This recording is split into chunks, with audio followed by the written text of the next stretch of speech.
సముద్రంలో ప్రయాణిస్తున్న ఓ నావ అకస్మాత్తుగా ప్రమాదానికి గురైంది. అందులో కేవలం ఒక్క వ్యక్తి మాత్రం అదృష్టవశాత్తు బతికి బయటపడి ఒక దుంగ మీద తేలుతూ జనసంచారం లేని ఒక దీవిలోకి చేరుకున్నాడు. ఆ ప్రమాదం నుంచి రక్షించమని రోజూ భగవంతుని వేడుకుంటూ ఉన్నాడు. ఎవరైనా తనని రక్షించడానికి వస్తారేమోనని సముద్రం వైపు ఆశగా ఎదురు చూసేవాడు. చూసి చూసి విసిగిపోయాడు. ప్రకృతి శక్తుల నుండి రక్షణ కోసం తేలుతూ వచ్చిన చెక్కలతో ఒక చిన్న గుడిసె నిర్మించుకున్నాడు. ఆ గుడిసెలో అలల తాకిడికి కొట్టుకు వచ్చిన కొన్ని పనికి వచ్చే వస్తువులు దాచుకున్నాడు. ఒకరోజు ఆహారం కోసం వెళ్ళాడు.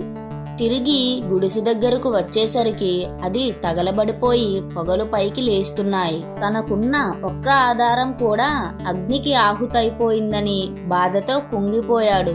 ఏడుస్తూ అలాగే నిద్రపోయాడు. తెల్లవారి లేచి చూసేసరికి ఒక నావ అతనుండే దీవిని సమీపిస్తూ కనిపించింది. అది అతన్ని రక్షించడానికే వచ్చిందని తెలిసిన అతని ఆనందానికి అవధులు లేవు.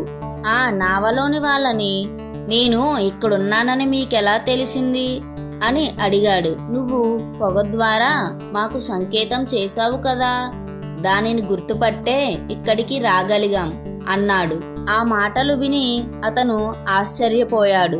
ఈ కథ మనకి ఏమి చెబుతుందంటే, ఒక్కోసారి మన ఆశల సౌదాలు ఇలాగే తగలబడిపోవచ్చు, కానీ అదే మంటలు ఏ భగవంతుని రాకకో సంకేతం కావచ్చు. ఇలాంటి మరిన్ని కథల కోసం లైక్, షేర్ అండ్ సబ్స్క్రైబ్.